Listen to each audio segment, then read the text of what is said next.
I got my sunglasses. What's going on, Mendy? What's up? Bob, you say hi to Mendy? I think it did. How you doing, Bob?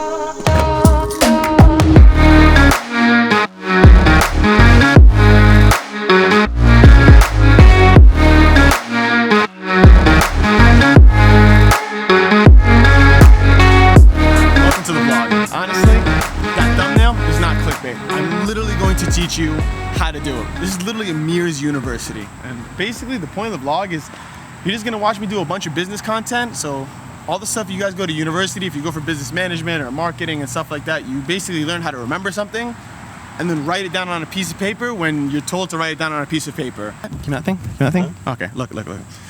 I'm interrupting this segment real quick just to explain that this video is not going to be me just sitting in front of a desk and a whiteboard writing definitions. You already go to school and waste money in business management to learn that. It's going to be a vlog. Me, what I do throughout the day. I go to the gym, I deal with nonsense at work, which hopefully I'll capture. I cookie reviews, I like doing outlandish things. Honestly, I'm looking to buy a car and crash it into a tree. Why? Because I've never crashed a car into a tree. And honestly, just a lot of fun things that I like to do. The moment these vlogs get monotonous and boring, trust me, I'll realize and cut it. Until then, like I said, I'm literally gonna show you step by step how to own a business, how to start a business, how to get financing for a business, how to operate a business, how to hire, how to fire, accountant, bookkeeping, franchising, how to apply, how to make yourself more presentable to the company when you're not even accepted. I got accepted when I was 19. How? I lied a little. I'm gonna show you how to do it. So basically, over the course of these videos, there's gonna be an immense amount of content that is for real world application. You can watch my video and literally do it the same day if you own a business or if you're trying to start one within the next year or so, you can learn how to do that. And that's obviously for free because you shouldn't have to pay somebody $60,000 to go to school to graduate, be $60,000 in debt, and then try to start your business. It's so counterproductive, it makes no sense to me. So we're gonna do it like this. But honestly, why would you take advice from me? Why trust this guy? So here I am. I'm Amir, I'm 26, from Stroudsburg, Pennsylvania, and I have been in business since the day I was born until today. It's all I know, it's all I was brought up to do, it's all I've been around, it's all I've seen, so it's literally who I am. Coming about that, we own and operate 7 Dunkin' Donuts. I own and operate a Johnny Rockets in the Crossings. I own and operate a brand I'm developing in California. We're in the process of building it in Los Angeles, California, specifically down in Century City near Beverly Hills. I'm the sole franchisee. I franchise Dunkin's, Johnny's, Landwear's. I opened my Johnny Rockets when I was 20, turning 21. So you'll see. But again, that's all fake. I could be lying to you. Let's roll a clip, watch it.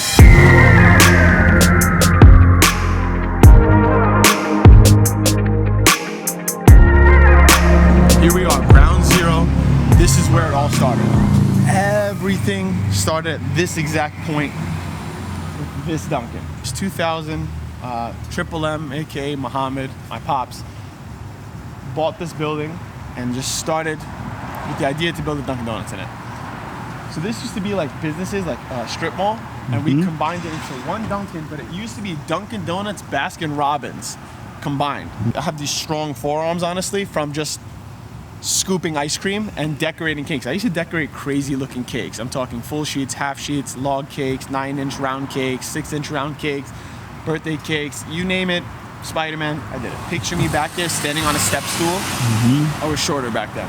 We took that out a few years ago, but in this unit specifically, now, this doesn't have a drive-thru, and that poses a problem. And so with that being said, we then purchased this location across the street, which used to be a Pizza Hut, and it was a Pizza Hut for literally, I think 20 years, 22 years, something like that. It's been there. We bought it because there is a drive-thru. So we are gonna move this Dunkin' to that Pizza Hut just for the fact that the drive-thru usually advocates for about 69% of our business. So the fact that we don't have one and operate in pretty good standings, a drive-thru can only benefit us far greater. So the move and the cost of moving versus the benefits of the drive-thru outweigh greatly. But owning the land has been like it's just the best situation possible. I mean, if you can buy the land that your business is on, you are more secure knowing that you are yourself the landlord. You can control your rent rate, you can control a bunch of things.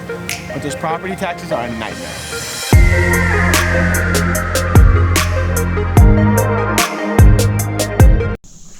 You guys know I'm in LA now. The Venice streets, they called me. They called me to do this. You know what I mean?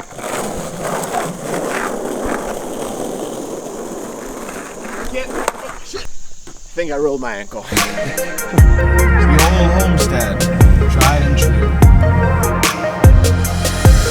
Key tip in opening a business in a strip center. You see that sign? It's not a lot of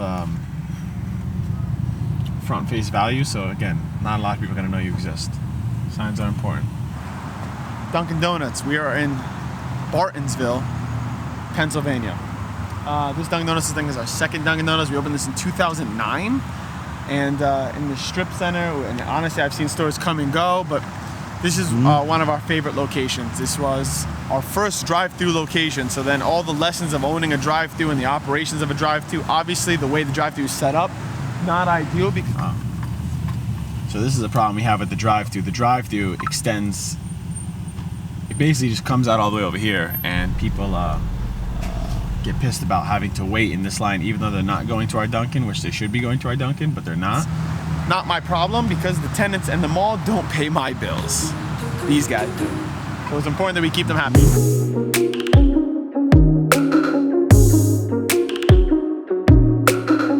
Where are we at? Right here. We're here at a third Dunkin' Donuts we opened. It's probably over 12 years ago. Honestly, it's due for a full remodel now, where we're gonna pretty much gut the inside, rip apart the outside, and give it that brand new next generation look, which you'll see in the last store we opened up. The last two, I think the store number 8 and 9, or 7 and 8.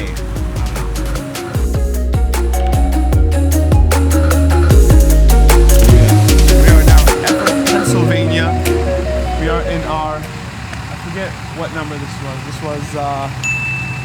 This Dunkin' was actually featured in Dunkin' magazine as one of the first innovating Dunkins, I think, with the indoor seating and the fireplace. Nobody was doing that back in 2011. We actually own the building, and honestly, any good tried and true test of a good operation is the drive-through. If the store is busy. If your store is not busy and it's not, then you have to work on like marketing and advertising and just maybe it's internal operation, things like that that are not bringing customers back, especially with a franchise like Dunkin' where we sell coffee. If people aren't coming back, it means you're just not making the coffee right. It's like ground zero problem.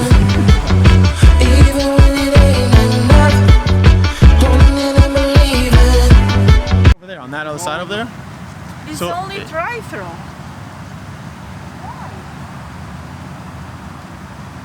COVID. That's why. Show me where we got in love. Girl, give me a reason. Even when it ain't enough. Huh? Yeah. I'm starting it now. I actually own the Dunkin'. That's crazy. Haven't even started the channel yet, and people are asking. You know, you just hold the camera out anywhere, and people are like, "Yo, you guys do YouTube?" Yeah, it's pretty fun.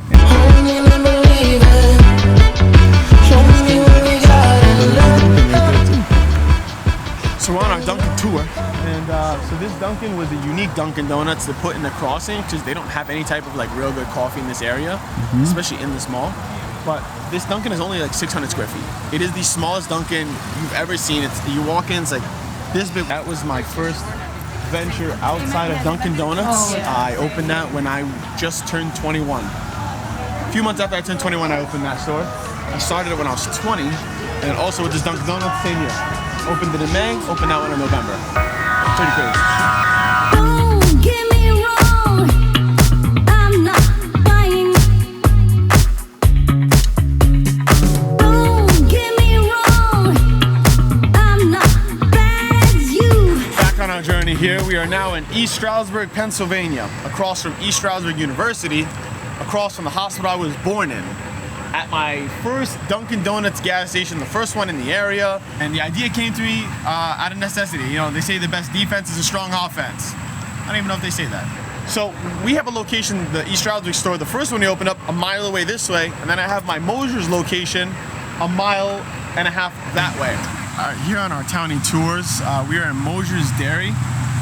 It's called Dunkin' Donuts now. It used to be a dairy farm back in the 90s, actually back in the 70s, I don't even know when. Old as dirt. I took it over, made it a Dunkin'. We got Tony Montana in the background over here. He's yelling at somebody. He's ordering hits. I don't know what he's been yelling for 10 minutes. Busiest Dunkin' Donuts. One of my favorites, but it's due for remodel, and I can't wait for it to look absolutely spectacular. And I think everyone will appreciate it, because especially Tony Montana right there. How's that? I like that guy. Yeah, I like that one. That's cool. Yeah, that's why the gas station Wawa was gonna come across the street. I was like, yeah, no. They were gonna move that Wawa here and build a mega Wawa at the gas station. What?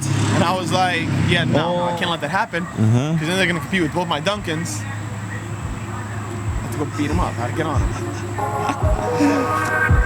Check it out. You get your still shots and warm it up.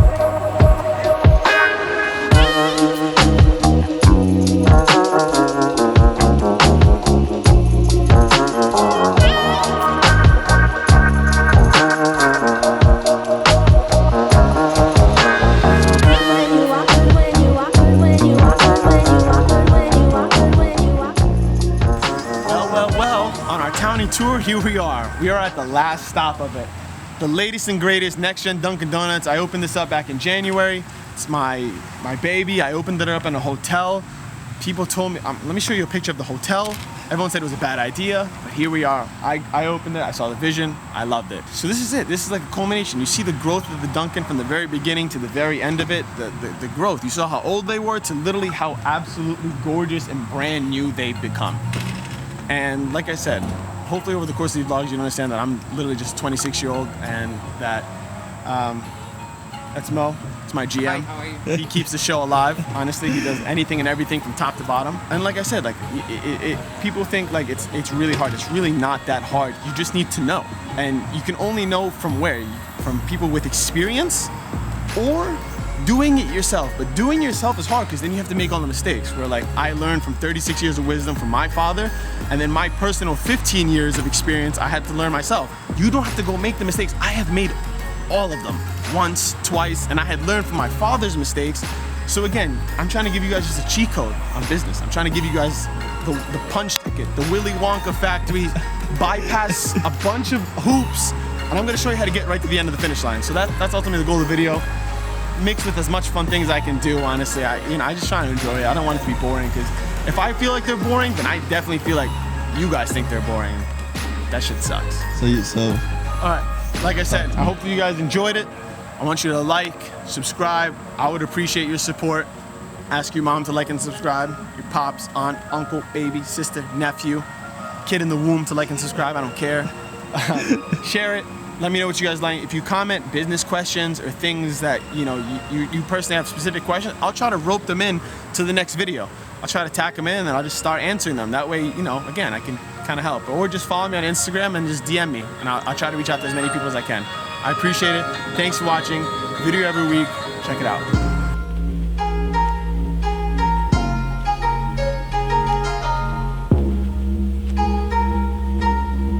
And that narcissism that comes into business that, some people don't have it, but like I always say, you need it. You need a little bit of ego. You need to think that you're the best, but you need to recognize that there are people who can help you get better.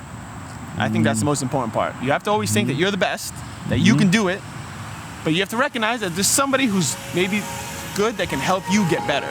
A lot of people think that they're the best and that's it. Nobody can help them. Those people fail.